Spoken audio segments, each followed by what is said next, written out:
사실 지금 선거 때문에 다들 난리이긴 합니다만은 경제 문제 상당히 심각한 것 같습니다.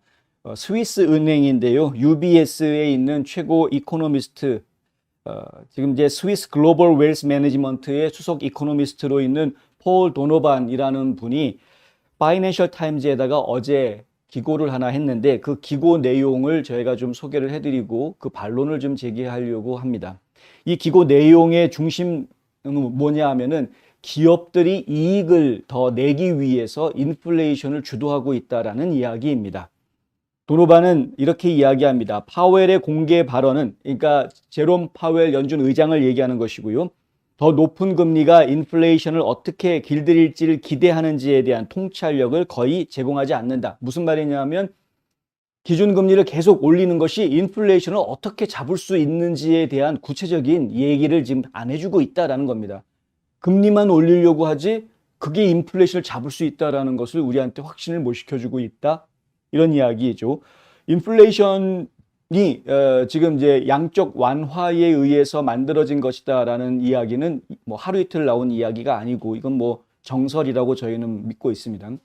그런데 그것과 상관없이 기업들이 이윤을 발생시키기 위해서 지금 인플레이션을 더 높이고 있다라는 이러한 지적은 저희가 지금 예사롭지 않게 바라보아야 합니다. 왜냐하면 이 같은 지적을 이미 바이든이 했기 때문입니다. 바이든은 과거에 석유 회사들 다 모아놓고 정유 회사들이 이윤 발생 너무 많이 하느라고 석유값을 낮춰주지 않고 있다라면서 석유 회사들을 비판한 적이 있습니다. 하지만 석유 회사들은 지금 바이든이 하고 있는 친환경 정책 때문에 투자자가 제대로 나오지를 않아서 친환경 정책으로 인해서 환경부로부터 지금 만들어지고 있는 여러 가지 규제들은 많아지고 있고 그 규제를 맞추기 위해서는 정유시설을 좀 더 보강을 해야 되는 시설 투자가 이루어져야 되는데 그 시설 투자를 새로 해주기 위한 투자자를 구하기는 힘든 상황이다라고 하소연합니다. 왜냐하면 정책이 석유 기업들한테 좋지 않은 방향으로 흘러가니까 투자자들이 지금 석유회사 쪽에는 투자를 안 하려고 한다라는 이야기이죠.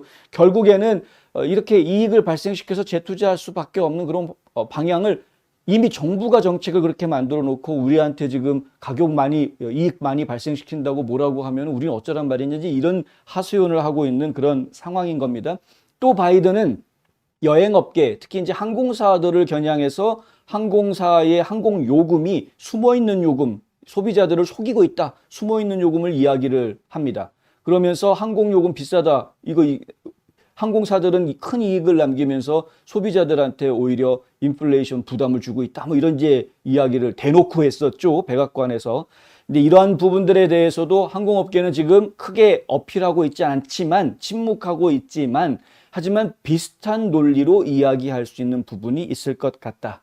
일단은 폴 도노반이 한 이야기를 좀 더 소개를 해드립니다. 현재 정책 긴축이, 그러니까 지금 연준에서 하고 있는 현금 긴축 이야기, 통화 긴축 정책을 이야기하는 것이죠. 이 이자를 높임으로 해서 시중에 돈이 도는 게 아니라 시중에 돌고 있는 돈들을 최대한 금융권이 빨아들이게 만들고 그리고 이 채권들을 정리를 하면서 시중에 유통되고 있는 현금을 점점 줄여나가겠다라는 통화 긴축 정책이 바로 이제 고금리 정책하고 같이 추진되는 것인데 이러한 통화 긴축 정책이 이례적인 경로를 통해서 영향을 미칠 것이기 때문에 그것을 생략한 것이 중요하다. 그러니까 이렇게 고금리 정책을 씀으로 인해서 인플레이션을 잡을 수 있다라는 그 설명, 구체적으로 왜 그렇게 되는지에 대한 설명을 제롬 파웰이 자꾸 안 하고 있는데 그걸 왜 안 하는지 그걸 빠뜨리는 것이 상당히 중요하다라고 지금 지적을 하는 겁니다. 그것은 오늘날의 물가 인플레이션이 임금보다 수익, 프로핏의 산물이기 때문이다. 이렇게 이야기합니다.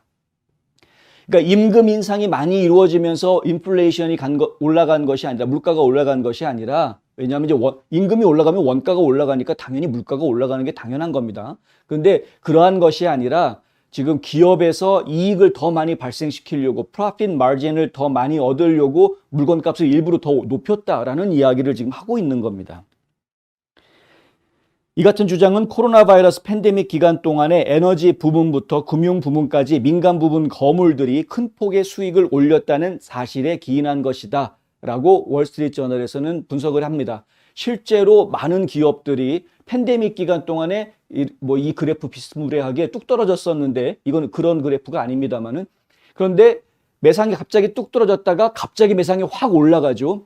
2020년도에. 그리고 나서 2021년도에 계속해서 아주 큰 매출을 발생시킵니다. 그래서 팬데믹 때문에 기업들이 망할 줄 알았는데 오히려 더 큰 수익 보고를 하는 이런 모습들을 저희가 보았고요. 굉장히 큰 이익을 남기는 보고하는 모습을 보았다. 그걸 보니까 이거는 기업들이 이익을 더 많이 창출하기 위해서 이게 마진폭을 더 높여가지고 오히려 소비자들 주머니를 더 긁어낸 이런 것이었고, 덩달아서 물가가 올라간 것이다. 이렇게 지금 이야기하고 있습니다. 도노반이 이야기하는 또 다른 핵심은 뭐냐 하면은 잠시 유통이 잘 안 되면서 공급 경색이 있었죠. 공급망이 마비가 되는 상황이 있었죠. 그것을 기업들이 악용했다라고 이야기합니다. 잠시 공급이 줄어든 상황을 악용을 해서 공급망이 풀리지 않기 때문에 우리가 물건값이 오를 수밖에 없다라고 계속 공급망 핑계를 대면서 물건값을 계속 올렸고, 그 과정에서 기업들은 계속 자신들의 마진폭을 넓혀갔다라는 주장인 겁니다. 도노반의 주장은 그런 겁니다. 그럴듯합니다. 말 듣기에는. 미국 경제학자 딘 베이커는 지난달에 블로그 게시물에다가 이런 말을 씁니다. 2분기에 본 12.4%의 이익 점유율은 2000년대에 본 12.2%, 가장 높았던 게 2000년대에는 12.2%였는데 올해 2분기는 12.4%로 그걸 넘어섰다라는 거죠. 1900년대의 이익 점유율은 10.4%밖에 안 됐었다. 그러니까 지금 무슨 얘기냐면 1990년대랑 2000년대를 비교해 보면은 2010년대 혹은 2020년대에 들어와서 기업들이 챙기는 이익 마진이 더 많이 올라가고 있다. 더 많은 마진을 지금 챙기고 있다라는 이야기입니다. 기업들이 가격을 인상하는데 비용에 의해 억지로 하는 것 같지가 않다라고 이 딘 베이커라는 경제학자는 이야기하고 있는 것이고요. 대신에 그들은 수익률을 높이기 위해서 일시적인 부족을 이용하는 것으로 보인다. 아까 말씀드렸던 공급망이 마비가 되면서 공급이 살짝 부족해졌던 것을 갖다가 역으로 이용을 해가지고 원가가 올라가지도 않았는데 물건값은 올리는 이런 상황. 이미 만들어 놓은 물건을 지금 더 비싸게 파는 이러한 악용을 했다라는 것이죠. 베이커의 말도 그렇고 도노반의 말도 그렇고 모두 인플레이션을 촉진시키는 스토리텔링의 힘에 대해서 경고하고 있습니다.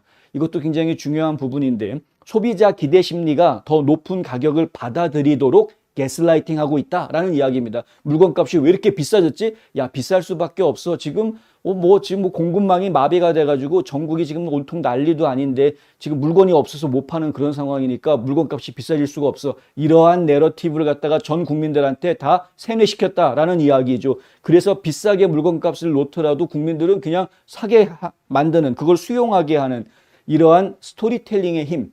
우리가 흔히 이야기하는 내러티브 혹은 가스라이팅, 이러한 작전들이 있었다라는 겁니다.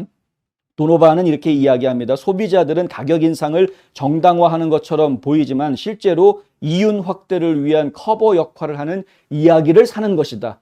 물건을 사는 것 같이 느껴지겠지만, 얼마를 주고 물건을 사는 것 같이 느껴지겠지만 그 값은 사실은 물건값이라기보다는 그 물건값을 그렇게 비싸게 살 수밖에 없게끔 사람들을 이해시키는 이야기의 값이었다. 이렇게 말하는 겁니다.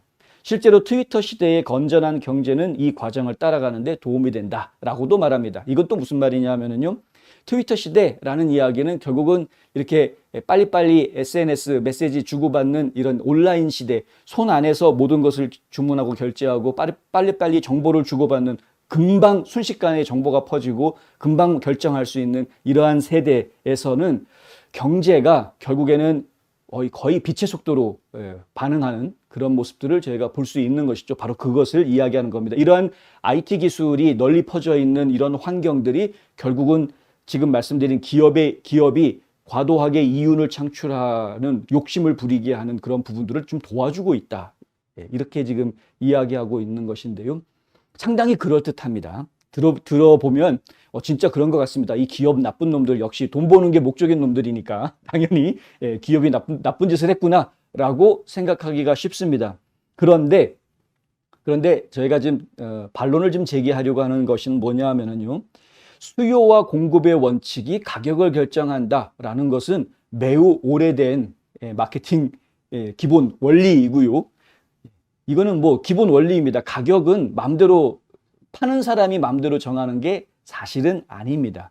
모든 물건은 임자가 있다라는 이야기가 있긴 합니다만은 파는 사람이 가격을 정한다고 다 되는 게 아닙니다. 일반적으로 저희 이제 자본주의 사회의 시장 구조는 공급과 수요의 원칙에 따라서 물건은 없는데 원하는 사람이 많으면 가격이 올라가는 거고 물건이 많은데 원하는 사람이 없으면 가격이 떨어지는 거죠. 심지어는 손해보고도 파는 게 시장 원리라는 것입니다. 그런데 그러한 수요 공급의 논리, 원칙에 대해서는 이 사람들이 지금 제대로 반영을 못한 것 같다. 왜냐하면 이런 겁니다. 아무리 물건이 많다 적다를 떠나서 그 물건을 그 비싼 가격을 주고 살 수 있는 사람이 있기 때문에 그 물건이 그 값에 팔리는 거거든요.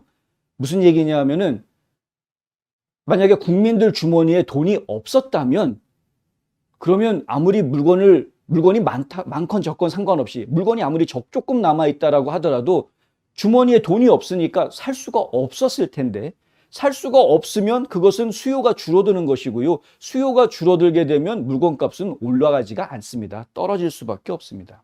그런데 수요가 크게 늘어났던 이유는 국민들 주머니에 돈이 있었기 때문이었거든요. 그렇죠.